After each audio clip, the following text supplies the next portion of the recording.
بسم اللہ الرحمن الرحیم۔ بنی اسرائیل نام آیت 4 کے فقرے وَقَضَيْنَا إِلَىٰ بَنِي إِسْرَائِيلَ فِي الْكِتَابِ سے ماخوذ ہے، مگر اس میں موضوع بحث بنی اسرائیل نہیں ہے، بلکہ یہ نام بھی اکثر قرآنی صورتوں کی طرح صرف علامت کے طور پر رکھا گیا ہے۔ زمانہ نزول پہلی ہی آیت اس بات کی نشاندہی کر دیتی ہے کہ یہ سورت معراج کے موقع پر نازل ہوئی ہے۔ معراج کا واقعہ حدیث اور سیرت کی اکثر روایات کے مطابق ہجرت سے 1 سال پہلے پیش آیا تھا، اس لیے یہ سورت بھی انہی سورتوں میں سے ہے جو مکی دور کے آخری زمانے میں نازل ہوئیں۔ پس منظر اس وقت نبی صلی اللہ علیہ وسلم کو توحید کی آواز بلند کرتے ہوئے 12 سال گزر چکے تھے۔ آپ کے مخالفین آپ کا راستہ روکنے کے لیے سارے جتن کر چکے تھے، مگر ان کی تمام مزاحمتوں کے باوجود آپ کی آواز عرب کے گوشے گوشے میں پہنچ گئی تھی۔ عرب کا کوئی قبیلہ ایسا نہ رہا تھا جس میں 2-4 آدمی آپ کی دعوت سے متاثر نہ ہو چکے ہوں۔ خود مکے میں ایسے مخلص لوگوں کا ایک مختصر جتھا بن چکا تھا جو ہر خطرے کو اس دعوت حق کی کامیابی کے لیے انگیز کرنے کو تیار تھے۔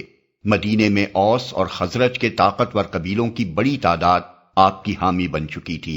اب وہ وقت قریب آ لگا تھا جب آپ کو مکے سے مدینے کی طرف منتقل ہو جانے اور منتشر مسلمانوں کو سمیٹ کر اسلام کے اصولوں پر ایک ریاست قائم کر دینے کا موقع ملنے والا تھا۔ ان حالات میں معراج پیش آئی اور واپسی پر یہ پیغام نبی صلی اللہ علیہ وسلم نے دنیا کو سنایا۔ موضوع اور مضمون اس صورت میں تنبیہ، تفہیم اور تعلیم تینوں ایک متناسب انداز میں جمع کر دی گئی ہیں۔ تنبیہ کفار مکہ کو کی گئی ہے کہ بنی اسرائیل اور دوسری قوموں کے انجام سے سبق لو اور خدا کی دی ہوئی مہلت کے اندر جس کے ختم ہونے کا زمانہ قریب آ لگا ہے سنبھل جاؤ اور اس دعوت کو قبول کر لو جسے محمد صلی اللہ علیہ وسلم اور قرآن کے ذریعے سے پیش کیا جا رہا ہے، ورنہ مٹا دیے جاؤ گے اور تمہاری جگہ دوسرے لوگ زمین پر بسائے جائیں گے۔ نیز ضمناً بنی اسرائیل کو بھی جو ہجرت کے بعد عنقریب زبان وحی کے مخاطب ہونے والے تھے یہ تنبیہ کی گئی ہے کہ پہلے جو سزائیں تمہیں مل چکی ہیں ان سے عبرت حاصل کرو، اور اب جو موقع تمہیں محمد صلی اللہ علیہ وسلم کی بعثت سے مل رہا ہے اس سے فائدہ اٹھاؤ۔ یہ آخری موقع بھی اگر تم نے کھو دیا اور پھر اپنی سابق روش کا اعادہ کیا تو دردناک انجام سے دوچار ہوگے۔ تفہیم کے پہلو میں بڑے دلنشین طریقے سے سمجھایا گیا ہے کہ انسانی سعادت و شقاوت اور فلاح و خسران کا مدار دراصل کن چیزوں پر ہے۔ توحید، معاد، نبوت اور قرآن کے برحق ہونے کی دلیلیں دی گئی ہیں۔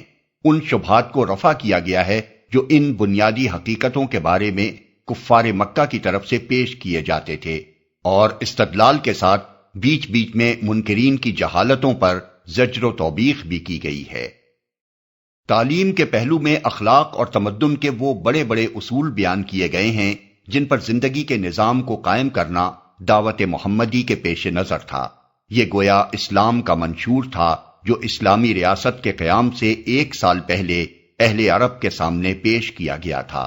اس میں واضح طور پر بتا دیا گیا کہ یہ خاکہ ہے جس پر محمد صلی اللہ علیہ وسلم اپنے ملک کی اور پھر پوری انسانیت کی زندگی کو تعمیر کرنا چاہتے ہیں۔ ان سب باتوں کے ساتھ نبی صلی اللہ علیہ وسلم کو ہدایت کی گئی ہے کہ مشکلات کے اس طوفان میں مضبوطی کے ساتھ اپنے موقف پر جمے رہیں اور کفر کے ساتھ مصالحت کا خیال تک نہ کریں۔ نیز مسلمانوں کو جو کبھی کبھی کفار کے ظلم و ستم اور ان کی کج بحثیوں اور ان کے طوفان کذب و افتراء پر بے ساختہ جھنجھلا اٹھتے تھے تلقین کی گئی ہے کہ پورے صبر و سکون کے ساتھ حالات کا مقابلہ کرتے رہیں اور تبلیغ و اصلاح کے کام میں اپنے جذبات پر قابو رکھیں۔